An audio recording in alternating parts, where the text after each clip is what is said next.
We're standing by for a Trump transition announcement. Vice President-elect Mike Pence said just a little while ago we can expect that one shortly. Stand by for that. In the meantime, let's get some more on the controversy the president-elect has ignited with his latest Twitter storm. Sean Spicer is the chief strategist, the communications director for the Republican National Committee, a top advisor to the president-elect. He's joining us now from the Trump transition headquarters in New York. Sean, thanks very much for joining us.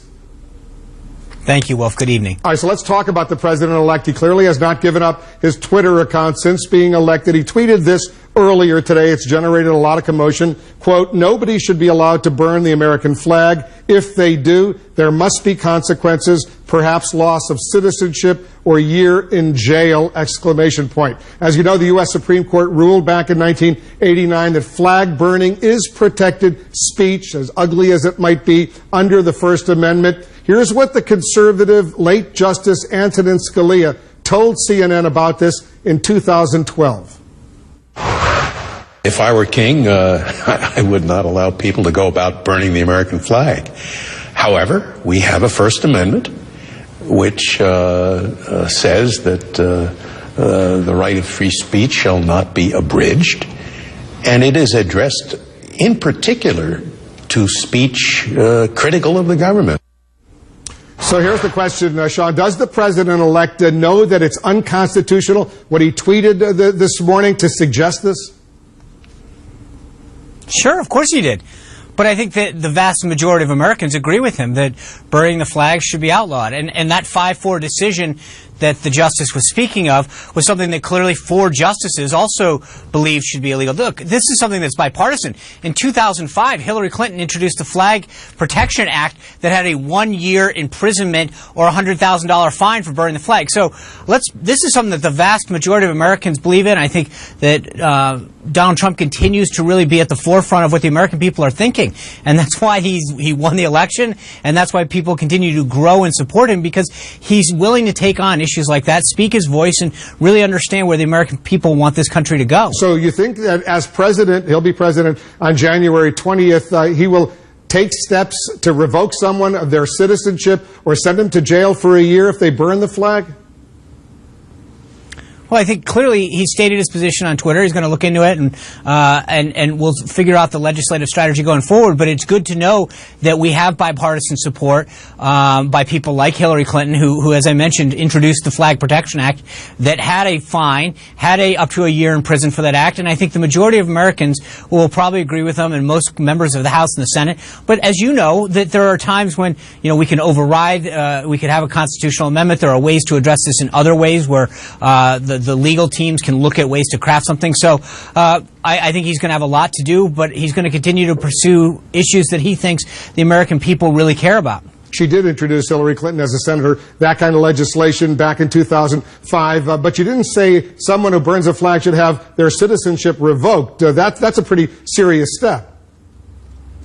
Well, I think it just shows you how passionate Donald Trump believes in that.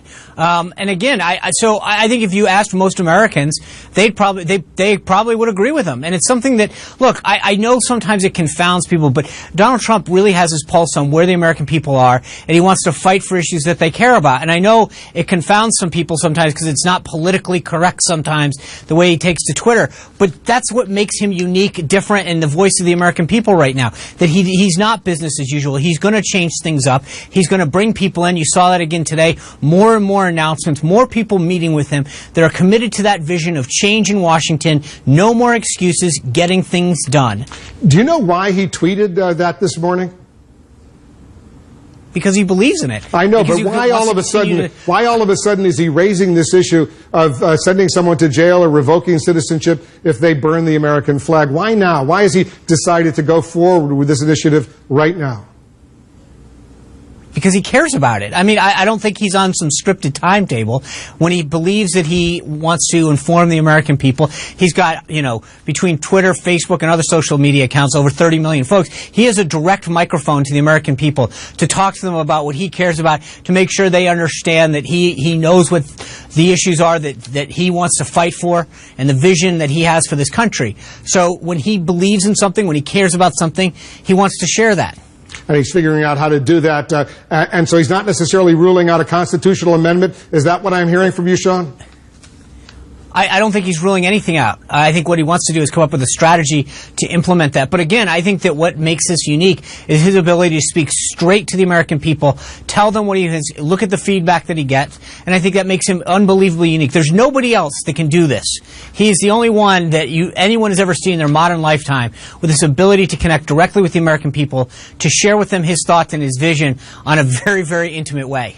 He also caused quite a stir yesterday when he tweeted about the election that he clearly won fair and square, free election. He tweeted this: in addition to winning the Electoral College in a landslide, I won the popular vote if you deduct the millions of people who voted illegally. Where is he getting that suggestion that millions of people voted illegally?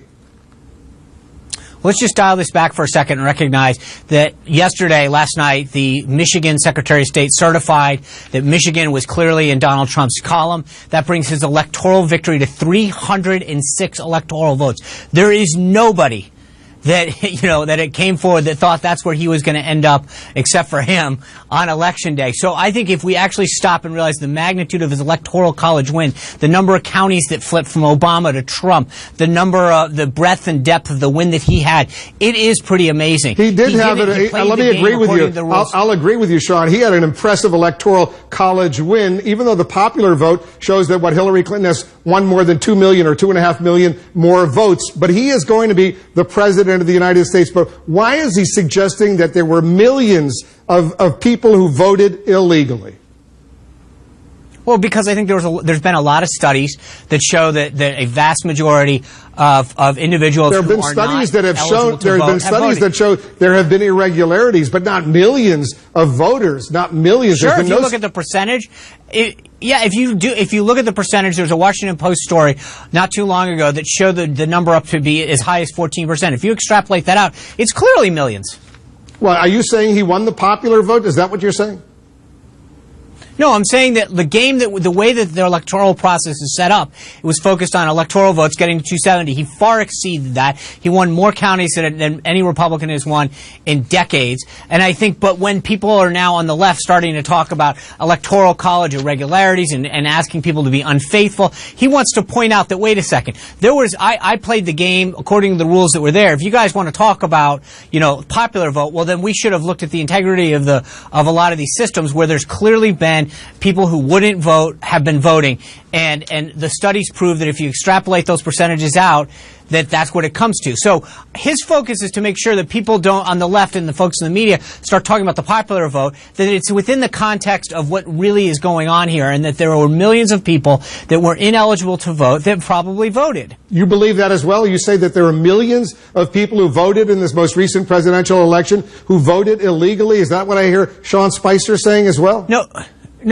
What you're hearing me say is that the studies that have been presented through the Washington Post and Pew and other places... The Washington Post gave them 4 Pinocchios for saying that, said it was totally, totally false.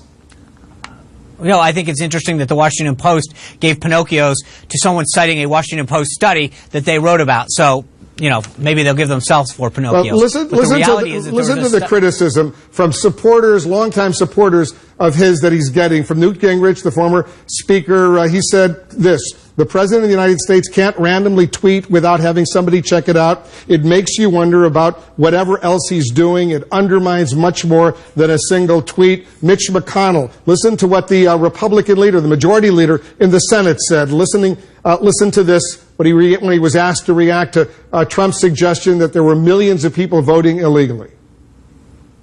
Well, Secretary Clinton conceded the election, and it appears to me she thinks the election's over, the American people think the election's over, and I think the election's over. So it's an interesting discussion, but it strikes me as totally irrelevant. Time to move on. Is the president-elect going to move on, or is he going to continue to talk about millions of illegal voters? Well, he's going to make sure that the record is set straight and that people understand that when folks on the left, Jill Stein and others, start talking about these made-up faux recounts. Look, here's the reality in a state like Wisconsin. 2.9 million people voted. Donald Trump got 1.4 million votes in a state that no one had given a chance to get. Jill Stein got 33,000 votes.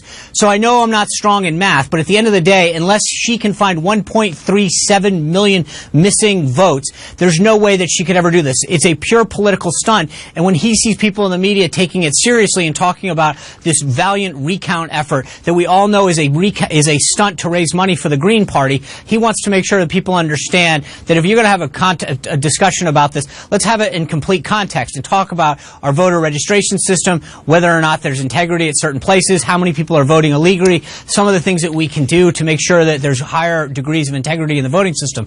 But if we're going to have a discussion about being honest about what's happening, then let's have it in totality, that what's going on in the Green Party, backed by the Hillary Clinton campaign, is purely and 100% a stunt. And the idea that people are taking it seriously shows that it's a joke. And so I think we have to have a full the whole story in context. I understand completely what you're saying, and I want to move on, but very, very quickly, who does Donald Trump believe? I mean, he crushed her in the Electoral College. There's no doubt about that. The numbers you put forward are absolutely true. But who does he believe actually won the popular vote? And who do you believe won the popular vote, which is not necessarily all that significant? What is significant is the Electoral College count. I think his tweet speaks for himself what he thinks. That's the point. And I think that, as you point out, it's not just, when you look at the map and you see how far the red goes, the counties that got flipped, the things that got, the number of states, 9 out of 13 battleground states. I mean, there's no question the overwhelming support. Where this election was played, he won overwhelmingly. And I think that the idea that people are talking about these recounts is a joke, and it needs to be treated like a joke. One final question. I know you got to run, Sean. He had another national security intelligence briefing today. I understand this is the third time he's done it. They offer it to him every day, the U.S. intelligence community, these briefings. Mike Pence, the vice president-elect, he takes these briefings. Why is he turning down these national security briefings?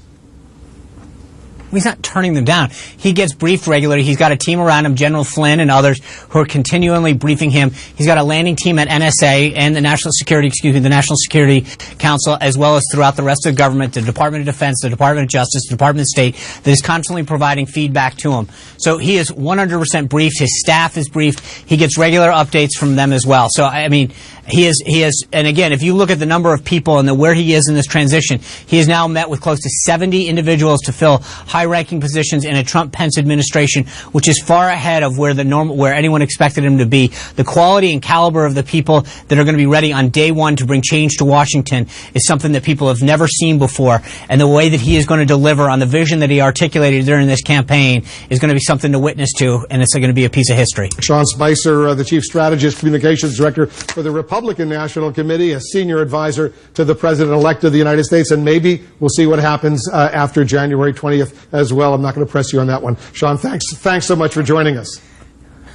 Thanks, Wolf. Breaking